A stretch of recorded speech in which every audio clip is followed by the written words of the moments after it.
Hey, everybody. Thank you for coming out today.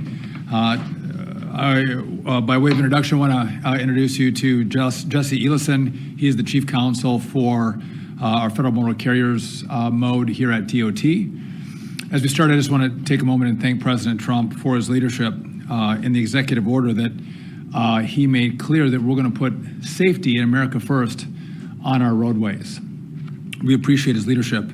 By way of taking a trip down memory lane, it was in May that DOT put out a rule that indicated that we were going to take out of service truck drivers who were not proficient in speaking the English language. We announced that in May, and it was going to go in, it did go into effect at the end of June. Now, when we did that, there was a lot of press that complained to us that we were being unfair to people, that we were being mean to people. And what we said was, no, this is a safety issue. Making sure drivers of very heavy 80,000-pound rigs can speak the language is truly a critical safety issue. And some complained about it. We implemented it at the end of June, and all of us in America saw what happened in Florida, where we had an individual who we tested this individual after the crash, but no doubt could not speak the English language and could not understand road signs when he was operating that very deadly rig. And so we at DOT and Federal Motor Carriers, we are not going to tolerate states that don't comply with the rules that come from this department. And so we are going to, first of all, we've identified several states that have not been in compliance. That would be Washington, California, and New Mexico.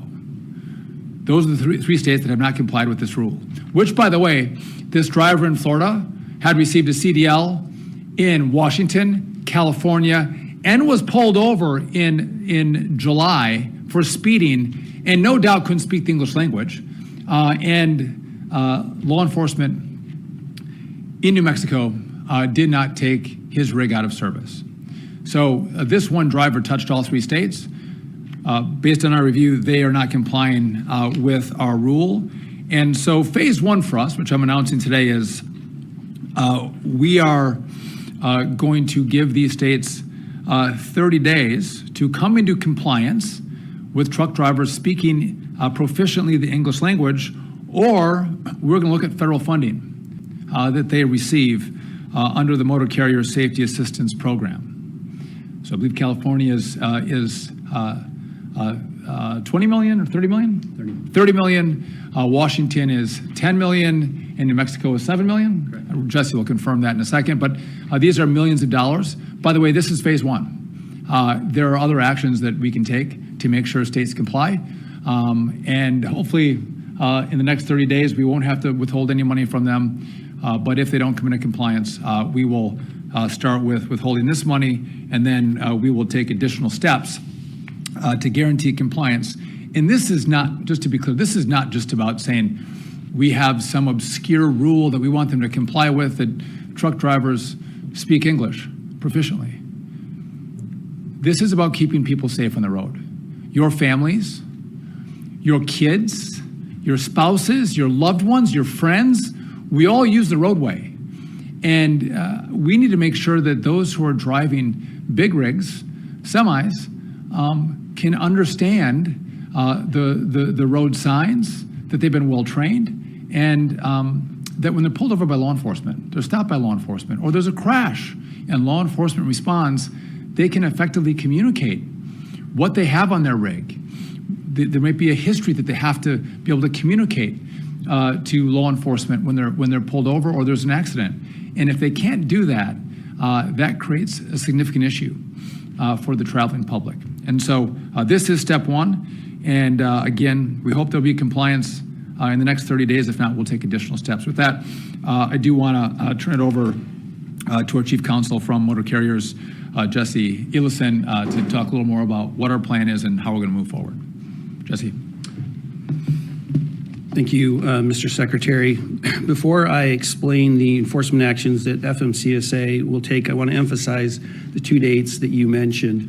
May 20th is the date that the Secretary directed FMCSA to implement a new policy, and part of that policy included the assessment to determine whether a driver could meet the English language proficiency requirement.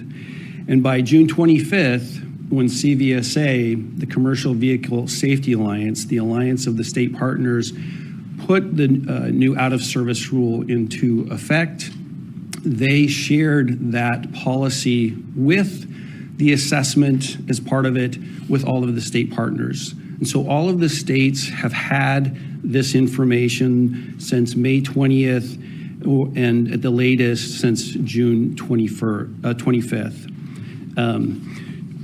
Today, the Federal Motor Carrier Safety Administration will be serving a notice of proposed determination of nonconformity to the states of California, Washington, and New Mexico. And this notice proposes a finding of noncompliance with the Motor Carrier Safety Assistance Program, commonly referred to as MCSAP, with the qualifying conditions. This notice, the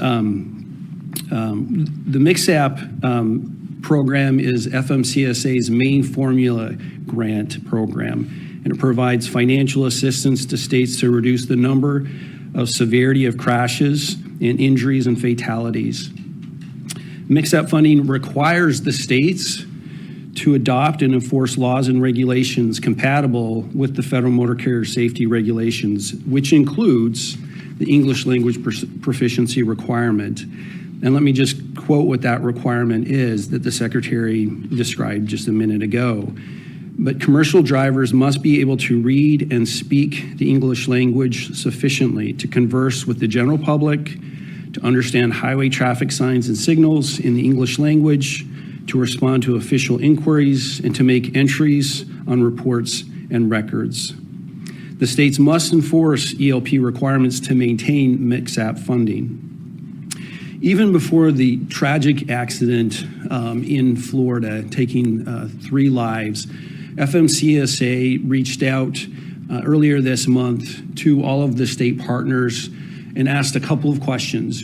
We were reviewing the enforcement data, and we wanted to know what your plan was, and if you did not have a plan, what actions you were taking to deprioritize your non-enforcement actions.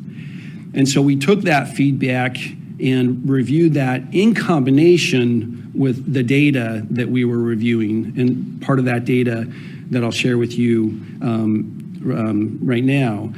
But those answers were critical in determining these notices to California and Washington and New Mexico because they didn't have a plan, or they hadn't communicated with us the steps that they would take to deprioritize what they weren't doing. What we found in determining California between the enforcement date of June 25th and August 21st, so through last week, was that California has done about 34 investigations where they actually cited a violation, and one of those involved the English language proficiency requirement. Very importantly, California inspected over 20 drivers who had previously been cited in other states for an English language proficiency violation and were taken out of service. So what that means is subsequent to that violation, they drove again in California, and California did not honor that previous violation.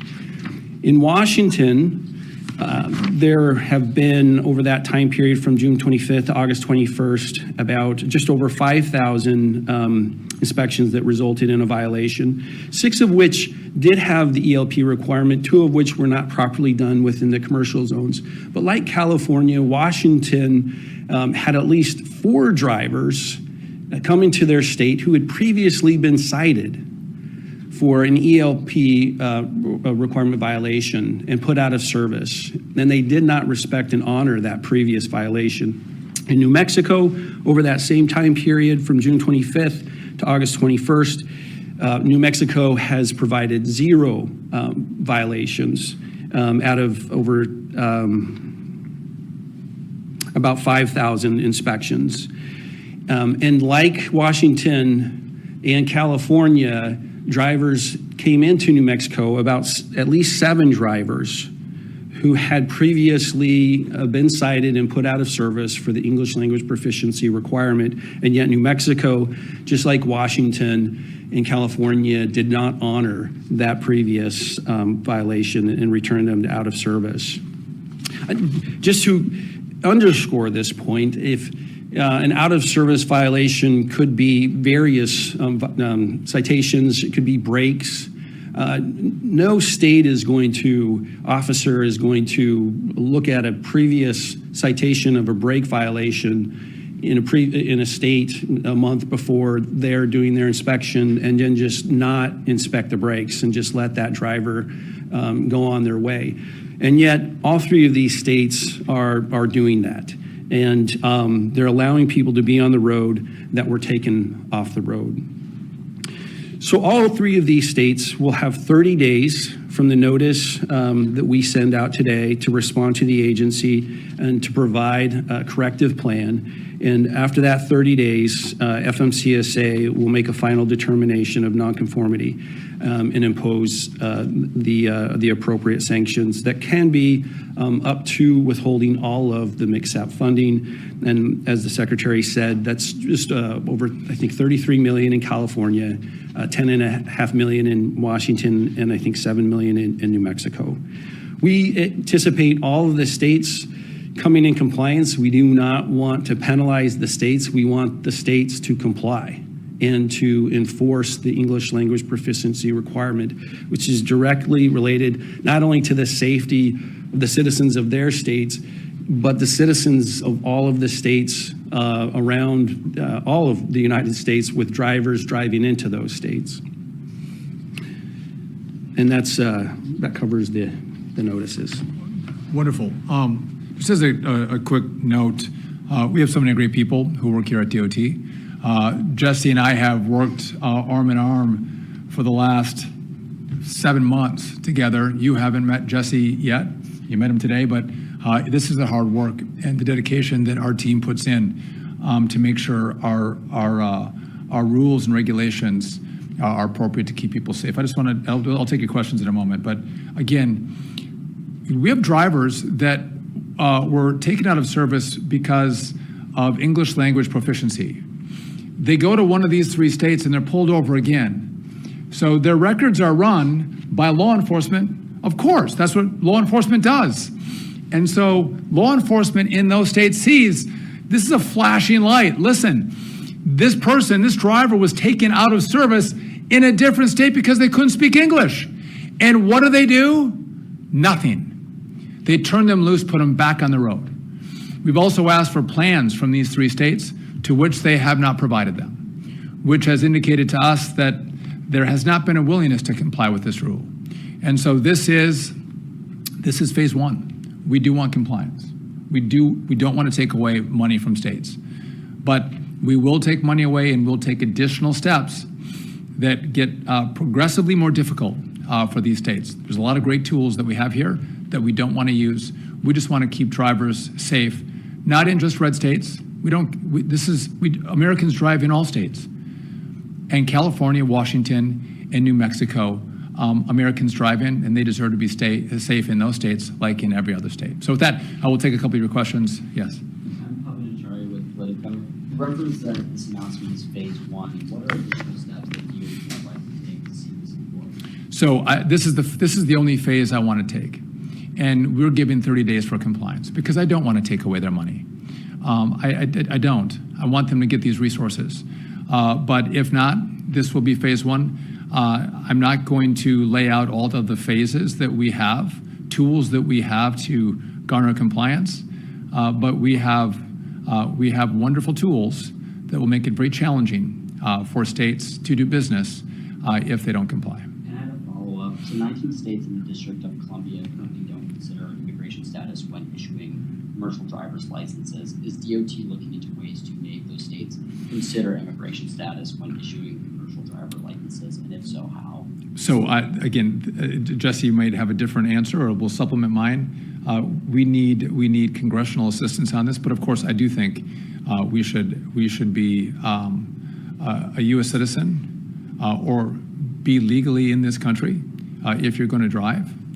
We have a number of other issues that we deal with our partners to the north and to the south that we are trying to unpack and make sure our laws are complied with. As I've found out now very quickly from Jesse, this gets very complicated very quickly. But we are putting every asset in place to make sure that we get compliance and get anyone who drives in America to follow the law. Jesse, do you have a?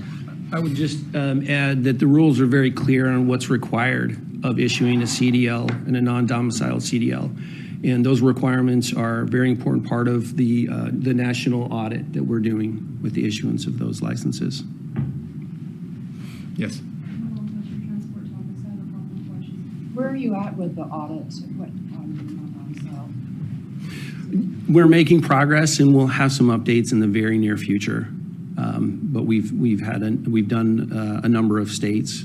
We still have a lot of states to do, but we do, and we'll have an update in the very near future on that. And then in some of my reporting, it's come to my attention that with the ELP, that can only be enforced by CVSA inspectors.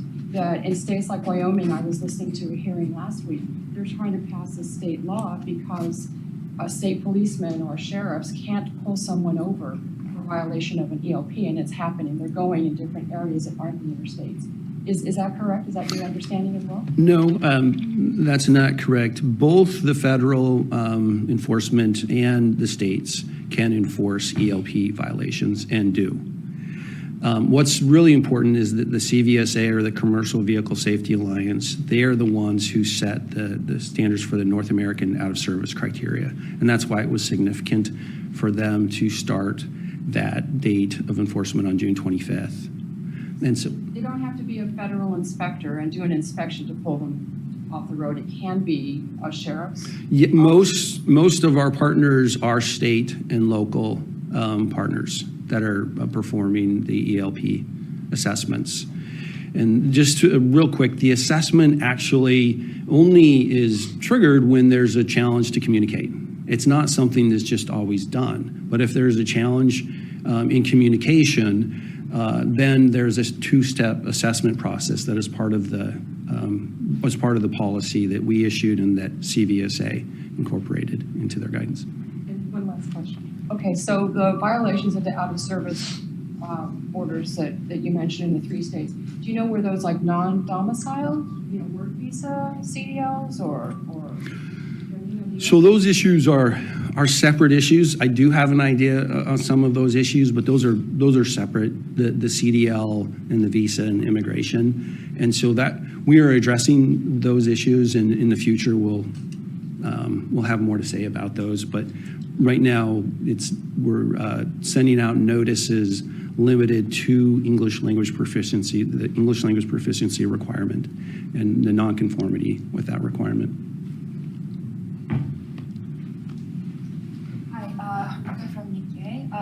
My first question is, what methods of standardization are used for the ELP assessments, and when was the methodology established? Yeah, that's a great question. And so on May 20th, when the Secretary directed FMCSA to issue the guidance, that's when it was established. And so it's uniformity. There's a lot of attention paid to that. And so and again, this is why I mentioned these 2 dates, is part of that guidance includes a 2-step assessment to determine whether or not that requirement, 391.11B1, is met.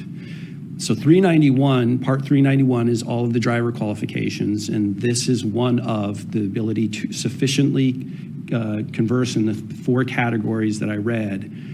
That sets the standard, and that's what the assessment follows, on whether or not a driver can meet those 4 categories that are mentioned in the requirement itself.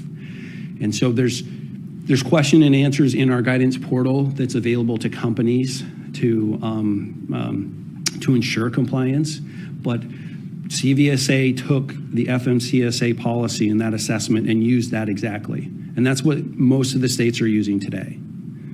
And that's, does that answer your question? That does. I'm curious if there's any enforcement mechanism to ensure that the methodology is applied sort of in a equal, standardized way across states. So there are specific sets of the questions for both parts of the assessment.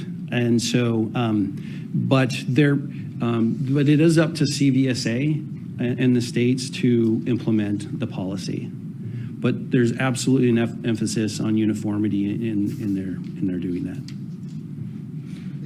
Just so, and as we leave, just I'm going to make one last point. And this is something we're looking at and working on. When an individual comes in to take their test to become a commercial driver, and then they do a skills test. I've had my CDL for 30 years, I think. It's a process in which we all go through. And at that point, it would be clear that this driver doesn't understand all the road signs and doesn't speak the language. But miraculously, they're passing the skills test. That I think any common sense analysis would say, well, that doesn't make sense. How could that happen? And so just to note, for future reference, we are going to be looking at that as well. How are these tests being administered? And are they following the rules? And is there some gaming of the system that we have to address? I would just tell you all, stay tuned. We are going to, again, we have been on this before you all were covering it. We're going to stay on it because, again, this is about keeping our American roads safe, and that we lost 3 people for no purpose, no reason, but for a driver who should not have been driving a big rig. That's unacceptable, and I do hope, it's my wish that these states understand the common sense nature of what we're doing, and they comply and they become good partners. That would be my hope. And because this is again, this is not about politics. This is about doing the right thing by way of the American people, and keeping individuals and families safe as we all use our roadways. So with that, thank you all for coming out, and stay tuned for more developments as we continue to push these common sense policies, not just at federal motor carriers, but also across all our modes here at DOT. Thank you.